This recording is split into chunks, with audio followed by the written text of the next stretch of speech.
ചോദിക്കാം. അസിത, യഥാർത്ഥത്തിൽ ഇത്രയും ഒരു ആത്മവിശ്വാസത്തിനുള്ള സാഹചര്യം, ഒരു രാഷ്ട്രീയ സാഹചര്യം കേരളത്തിൽ നിലനിൽക്കുന്നു. കേരളത്തിൽ ഇപ്പോൾ യഥാർത്ഥത്തിൽ ഈ രാഷ്ട്രീയ ഊഷ്മാവ് വല്ലാതെ ഉയർന്നിരിക്കുക, ബാരോമീറ്റർ പ്രഷർ വളരെ കയറിയിരിക്കുക. നമുക്ക് തന്നെ പ്രഷർ ഫീൽ ചെയ്തു. എനിക്ക് തോന്നുന്നു എൻ്റെ ഒരു 4 പതിറ്റാണ്ട് നീളുന്ന മാധ്യമ ജീവിതത്തിൽ ഇത്രയധികം ഞാൻ ഇൻവോൾവ് ചെയ്ത ഒരു തെരഞ്ഞെടുപ്പ് പോലും വരാൻ പോകുന്നില്ല. ഞാൻ ഇന്നലെ ആലോചിച്ചിട്ട് ഞാൻ ഇലക്ഷൻ നിന്നിട്ടില്ലല്ലോ, പിന്നെ എനിക്കെന്തോ പ്രശ്നം എന്നാലും നമ്മൾ അത്രയും മാത്രം അങ്ങ് ഉൾപ്പെട്ടു പോയി. അപ്പോൾ ഈ ഇലക്ഷനിൽ സജീവമായി പങ്കെടുത്ത പ്രവർത്തകരുടെ അവസ്ഥ എന്തായിരിക്കും?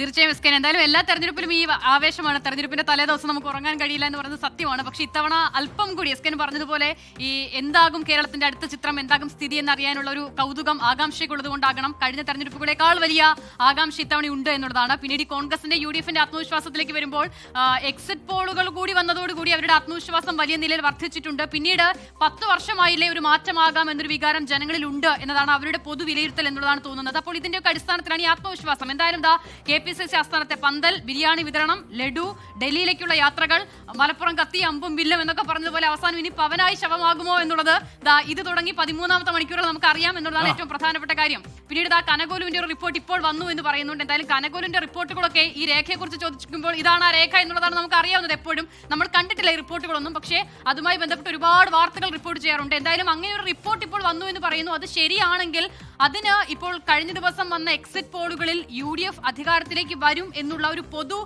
പ്രവചനത്തിനപ്പുറം ആ കണക്കുകളിലേക്ക് ഡീറ്റെയിൽ ആയി പോകുമ്പോൾ ഇപ്പോഴും എന്തും സംഭവിക്കാൻ ഒരു സാധ്യത അവിടെ ഉണ്ട് എന്നുള്ള വിലയിരുത്തലിന്റെ അടിസ്ഥാനത്തിൽ തന്നെയാകണം. മാത്രമല്ല UDFന് വളരെ ഈസിയായി ഭരണത്തിലേക്ക് വരണമെങ്കിൽ ഇപ്പോഴുള്ള സീറ്റുകൾ അവർ അതേപടി നിലനിർത്തുന്നതിനോടൊപ്പം തന്നെ 30ഓ 35ഓ സീറ്റ് LDFന്റെ കയ്യിലുള്ളത് പിടിച്ചെടുക്കുക കൂടി വേണം. LDF ഇത്തവണ പ്രയോഗിച്ചിരിക്കുന്ന തന്ത്രം നമുക്കറിയാം. പലയിടത്തും ഈ ടേം വ്യവസ്ഥയൊക്കെ ഒഴിവാക്കി ജനകീയരായ MLA-മാരെ അവർ വീണ്ടും പരീക്ഷിക്കുകയാണ്. അപ്പോൾ ആ സീറ്റുകൾ പിടിച്ചെടുക്കുക എന്നുള്ളത് എത്രമാത്രം പ്രായോഗികമാണ് എന്നുള്ളത് അറിയില്ല.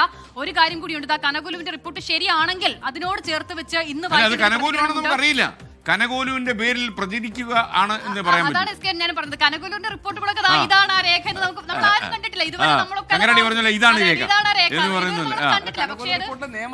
നിയമവും 2 സീറ്റ് BJPക്ക് പറഞ്ഞിട്ടുണ്ട്, നിയമവും പാലക്കാട്. ഞാൻ പറഞ്ഞത് ഗോപി നമ്മളിത് കണ്ടിട്ടില്ലല്ലോ ഇതുവരെ, ഒരു റിപ്പോർട്ടുകൾ നമ്മൾ കണ്ടിട്ടില്ല. പക്ഷേ ആ റിപ്പോർട്ടുമായി ബന്ധപ്പെട്ട് ഇപ്പോൾ വരുന്ന വാർത്ത ശരിയാണെങ്കിൽ ഇന്ന് വന്നൊരു പ്രതികരണം ഞാൻ അതിനോട് കൂടി ചേർത്ത് വെച്ച് പറയാം. അത് KPCC അധ്യക്ഷൻ സണ്ണി ജോസഫിന്റേതാണ്. സണ്ണി ജോസഫിനോട് ഇന്നൊരു മാധ്യമ പ്രവർത്തകൻ ചോദിക്കുന്നു, പേരാവൂരിൽ വലിയ പ്രതീക്ഷയാണല്ലേ? അപ്പോൾ അദ്ദേഹം പറയുകയാണ്, വലിയ പ്രതീക്ഷയില്ല, ചെറിയൊരു പ്രതീക്ഷയുള്ളൂ, ടീച്ചർ ആയിരുന്നില്ലേ സ്ഥാനാർത്ഥി എന്ന് പറയുന്നുണ്ട്. അപ്പോൾ KPCC അധ്യക്ഷനാണ് സണ്ണി ജോസഫ്. ഒരു മഹാത്മ്യം എന്ന് വേണമെങ്കിൽ പറയാം.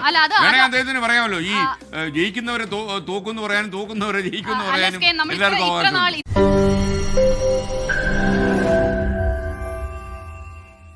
ലോകത്തെവിടെയായാലും ഏത് സമയത്തും 24 വാർത്തകളും ഓഗ്മെന്റഡ് റിയാലിറ്റി പാക്കേജുകളും എക്സ്പ്ലെയിനറുകളും വിശദമായി കാണാൻ ഞങ്ങളുടെ YouTube ചാനൽ നിങ്ങൾക്ക് സബ്സ്ക്രൈബ് ചെയ്യാം.